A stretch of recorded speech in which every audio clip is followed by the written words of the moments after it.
আজকে আমরা বিরুলিয়ার হাইওয়ের কিছু রহস্যময় ঘটনা শুনব এবং দেখব।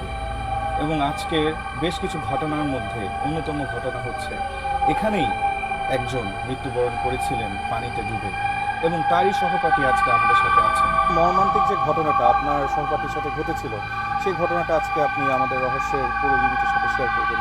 এটা আজ থেকে প্রায় 8 থেকে 10 বছর আগে। তো আমাদের যে ফ্রেন্ডরা ছিল, তো আমরা সেদিন ডিসাইড করলাম আমরা এখনই কেউ বাসায় যাচ্ছি না, আমরা কোথাও একটা ঘুরতে যাব। তো সবাই খুব এক্সাইটেড, হ্যাঁ ঢাকার ভিতরে নদীর পাড়ে আমরা ঘুরতে যাব। সবাই একসাথে এগ্রি হলো। তারপর আমরা ওইখান থেকে এই এই হাইওয়ের পাশে যে আপনি যে নদীটা দেখতে পাচ্ছেন, এখন যে নদীটা দেখতে পাচ্ছেন, এই ঠিক ওই কর্নারটা, ওইখানেই আপনার 250 বছর আগের একটা বট গাছ আছে। 250 বছর আগে একটা বট গাছ আছে। এক্স্যাক্টলি, ঠিক ঘটনাটা ঘটেছে। জি, ওইটার ঠিক পাশে এই ঘটনাটা। ঠিক দুপুরের মাঝামাঝি সময়, আপনার ড্রাই সিজন, খুব বেশি একটা পানি নেই। তো আমরা ডিসাইড করলাম যে এখানে আমরা কিছু সময়, যেহেতু অনেক গরম, একটু আমরা জাস্ট একটু পা ভিজানোর মতোই একটু কিছুটা দূর পানিতে নামবো। ওই আমার ফ্রেন্ড জিলানি আমার ঠিক পাশেই ছিল, আমার ঠিক পাশেই ছিল। 1 হাত কি 2 হাত হয়তো সামনে যাচ্ছে, আমি আবার পিছনে আসছি।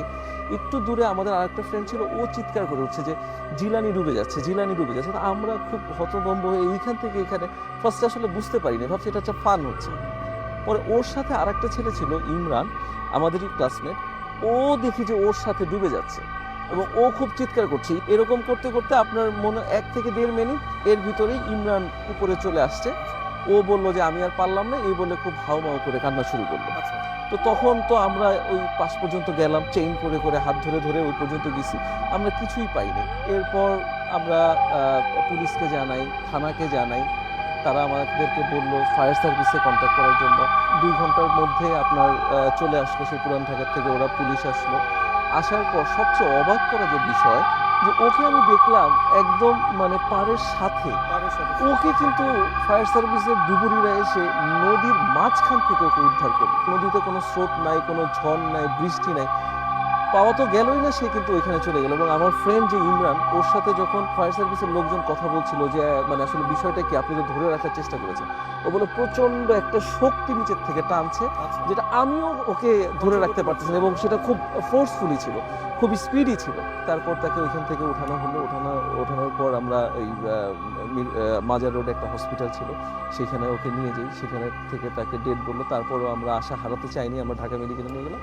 তারপর আসলে তাকে মৃত বলে ঘোষণা করলো, এবং সেটা আমরা আস্তে আস্তে বিশ্বাস করলাম। আশেপাশের লোকজন থেকে জানলাম অতীতেও আমাদের আগেও নাকি একাধিক লোক এবং লোকাল পিপলও আপনার রহস্যজনকভাবে পানির নিচে তলিয়ে যায়। হ্যাঁ, এবং তাদের মরদেহ অনেক দিন পর অনেক দূর থেকে উদ্ধার করা হয়। আসলে বিষয়টা এখনো আমাদের কাছে খুব রহস্যময়।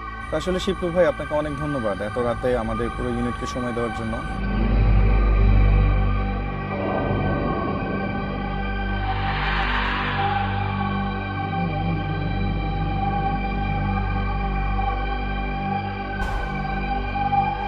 এই সেই নদীর সেই শাখার এই জায়গাটায় যেখানে এই ধরনের ঘটনা ঘটে, এখানকার এলাকাবাসী বলে থাকেন।